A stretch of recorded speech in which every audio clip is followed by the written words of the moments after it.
Hi friends, मैं हूं नीता गुलाटी रावल और आप सबके लिए आज मैं एक बहुत ही इंटरेस्टिंग, अमेजिंग और बहुत ही मीनिंगफुल स्टोरी लेकर आई हूं। तो इसे एंड तक ज़रूर सुनिएगा। एक नगर में एक सेठ जी रहते थे जिनके पास धन दौलत, गाड़ी बंगला, हर तरह की सुख सुविधाएं थी। किसी चीज़ की कोई कमी नहीं थी। उनके दो बेटे थे। बड़े बेटे की शादी हो चुकी थी और छोटे बेटे की भी शादी उन्होंने पास के ही एक अपने जैसे ही बहुत ही रिच से, धनाढ्य से सेठ जी की बेटी के साथ कर दी। और जब शादी होकर छोटी बहू आई तो सेठ जी की वाइफ नहीं थी, तो जो बड़ी वाली बहू थी, बड़े बेटे की वाइफ, उसने छोटी बहू को समझाया कि देखो, हमारे घर में किसी तरह की कोई कमी नहीं है, कोई रिस्ट्रिक्शंस भी नहीं है। आपको जैसे रहना है रहो, जो मर्जी पहनना है पहनो, खाओ पियो, पूरा एंजॉय करके अच्छे से रहो। लेकिन जो है पिताजी, मतलब जो ससुर जी हैं, उनको एक चीज़ बिल्कुल पसंद नहीं है, तो वो काम कभी भूले से भी मत करना, नहीं तो वो बहुत ज़्यादा नाराज़ हो जाएंगे। तो छोटी बहू ने कहा कि भाई ऐसा क्या काम है जो उनको नहीं पसंद है। तो उसने कहा कि ये जो है ना, किसी को दान, बिल्कुल एक दमड़ी एक धेला भी किसी को कभी दान में नहीं देना है, नहीं तो पिताजी बहुत ज़्यादा नाराज़ हो जाते हैं। तब धेला दमड़ी इस टाइप की करेंसी चलती थी, बहुत पुरानी बात है क्योंकि। तो छोटी बहू को ये बात सुन के बहुत ही अजीब लगा, क्योंकि उसके जो मायके में है बहुत ज़्यादा दान पुण्य किया जाता था। किसी को कभी खाली हाथ नहीं भेजते थे, भूखा नहीं भेजते थे। जो भी उनके दरवाजे आता था उसको कुछ ना कुछ दे के भेजते थे। तो बड़ी हैरान होती कि ये कैसा रूल है, लेकिन ठीक है, अब जो रूल है सो है। उन दिनों क्या है, पुराना ज़माना था, तो क्वेश्चन नहीं किया करती थी बहुएं। जो रूल होता था वो उनको बस चुपचाप सिर झुका के जो है मानना होता था। तो ठीक है, उसने बात मान ली।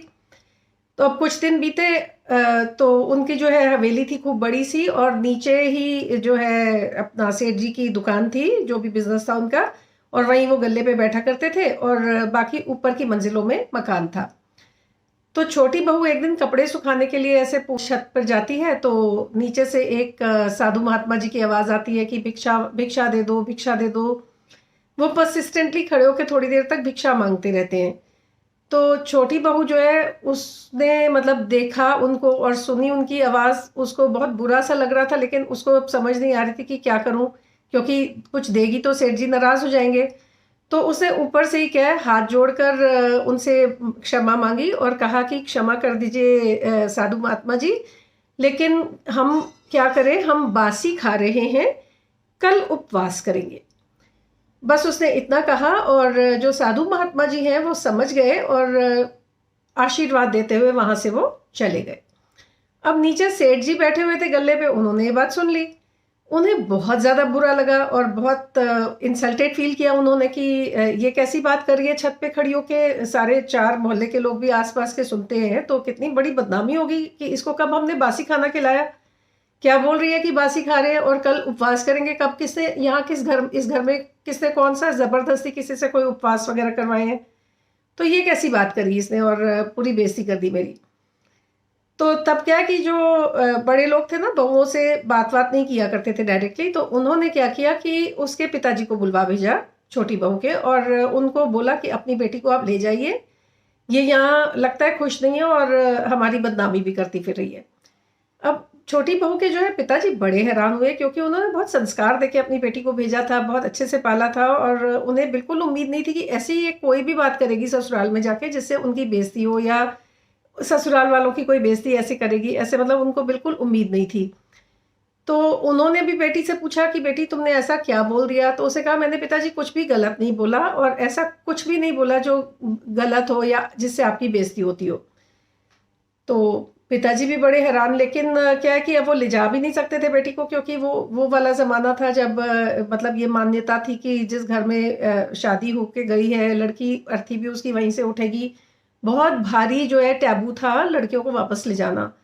तो उन्होंने पहले तो बहुत प्लीड किया और उनसे, सेठ जी से माफ़िया मांगी अपनी बेटी की तरफ से कि क्षमा कर दीजिए, आगे से जो भी इससे गलती हुई है नहीं होगी और ऐसे मत कीजिए। लेकिन सेठ जी ने कहा, नहीं, कोई मतलब ही नहीं बनता, आप ले जाओ अपनी बेटी को।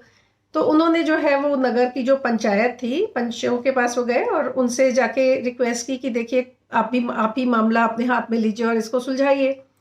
तो पंचों ने जो है दोनों पार्टीज को बुलाया, अपने ससुर जी को भी बुलाया, उनकी बेटी को भी बुलाया, जो है उनकी बहू को, छोटी वाली को भी बुलाया, और साथ में उसके पिताजी को भी बुलाया कि आइए। तो जब सारे वहाँ पहुँचे, सबने अपने-अपने पक्ष की बात रखी, तो पंच लोग भी बड़े सरपंच और पंच लोग भी बड़े जो है वो हैरान हो गए। तो उन्होंने जो है छोटी बेटी को, सरपंच जी ज़रा समझदार थे, उन्होंने छोटी बहू को जो है साइड पे बुलाया और पूछा कि बेटा तुमने ऐसे क्यों बोला? तो वो बोली कि देखिए, हमारे घर में बिल्कुल भी किसी को एक पैसा भी दान देने का जो है वो रिवाज नहीं है।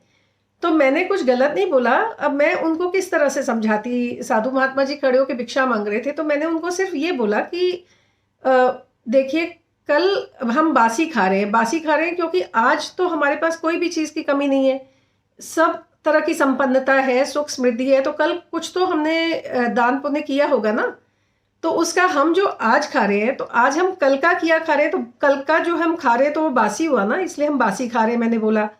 और मैंने बोला कल उपवास करेंगे क्योंकि आज की डेट में तो हम एक ढेला भी दान देना हमें अलाउड नहीं है, इस घर में कोई देता नहीं है, तो फिर कल हम जो है, जो कर्म हम आज करें उसी का तो हम कल खाएंगे या भुगतेंगे ना।